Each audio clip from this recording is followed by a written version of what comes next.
En 1912, un scientifique allemand du nom Alfred Wegener a annoncé l'idée que les continents n'étaient pas en cette forme actuelle. La Terre était un seul continent, nommé Pangea, signifiant toute la Terre en grec. Cette théorie qui est la naissance de l'idée entière est appelée la dérive des continents. Ils peuvent soutenir cette nouvelle idée. Les continents peuvent parfaitement constituer les uns des autres comme un puzzle, puisque leurs limites sont similaires. Il a également trouvé différentes roches et fossiles sur les deux continents dont l'âge et le type sont identiques.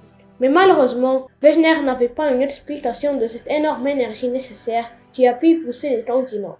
Donc son idée n'a pas été acceptée et il n'a pas pu finir ses recherches après sa mort en 1930.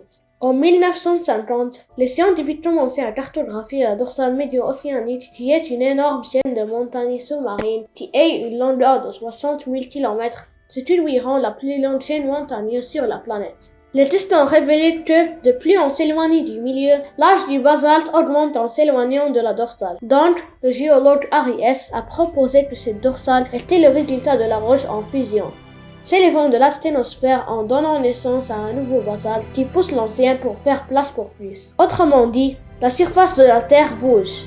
S nomme ce phénomène l'expansion océanique. Celui semblait indiquer que la roche était forcée de s'échapper de l'intérieur de la planète, ce qui a créé des plaques.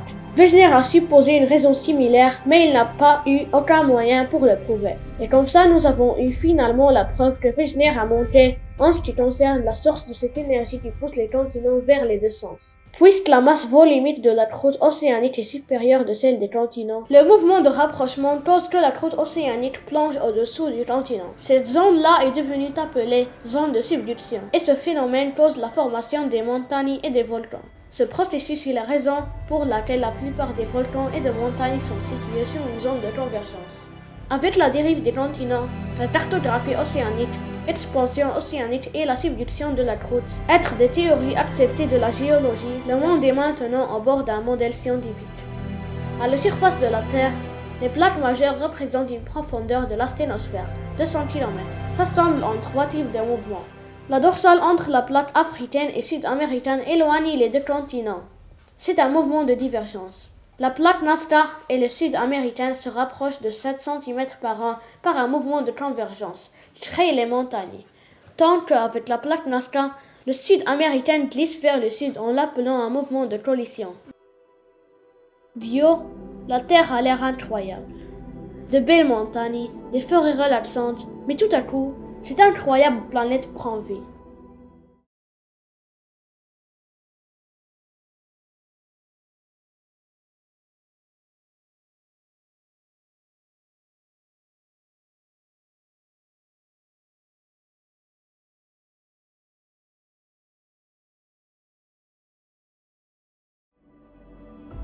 Dans les 7 continents, il n'y a que 3 endroits où la plupart des séismes ont lieu. La dorsale elle-même, la ceinture alpine et la ceinture du feu du Pacifique.